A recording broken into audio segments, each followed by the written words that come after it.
Petroleum मसनूआत की कीमतों से मुतालिक अच्छी खबर आ गई। वज़ीर मुमलिकत बराए पेट्रोलियम ने खुशखबरी सुना दी। वज़ीर मुमलिकत बराए पेट्रोलियम मुसद्दिक मलिक का इस्लामाबाद में सहाफ़ियों से गुफ्तगू करते हुए कहना था कि तेल की कीमतों का ताल्लुक आलमी मंडी की कीमतों के साथ साथ पाकिस्तानी रुपए और अमरीकी डॉलर के उतार चढ़ाव से है। डॉलर रेट कम होने से आने वाले दिनों में मजीद बेहतरी की उम्मीद रखी जा सकती है। मुसद्दिक मलिक का कहना था कि आने वाले कुछ अरसे में पाकिस्तानी अवाम को रिलीफ मिलेगा। मुत्तहदा अरब अमारात और अजरबैजान के साथ 2 कार्गोज की डील हो गई। G2G डील के तहत पाकिस्तान को हर बैरल पर फायदा मिल सकता है। पाकिस्तान अपनी जरूरत पूरी करने के लिए जहां से सस्ता तेल मिलेगा वहीं से खरीदेगा, क्योंकि मकसद अवाम को रिलीफ फराहम करना है।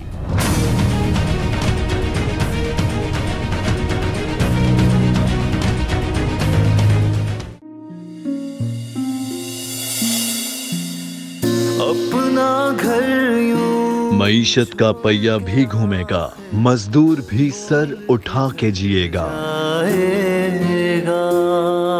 खेतों में हरियाली लहराएगी, किसान भी खुशियां समेटेगा।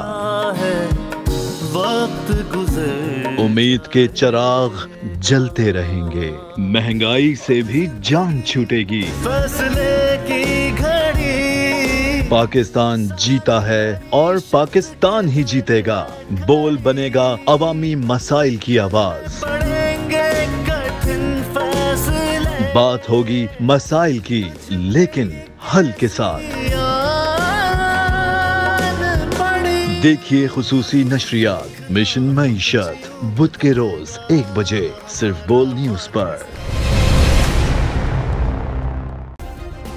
सब्सक्राइब करें और बेल दबाएं ताकि कोई खबर रह न जाए।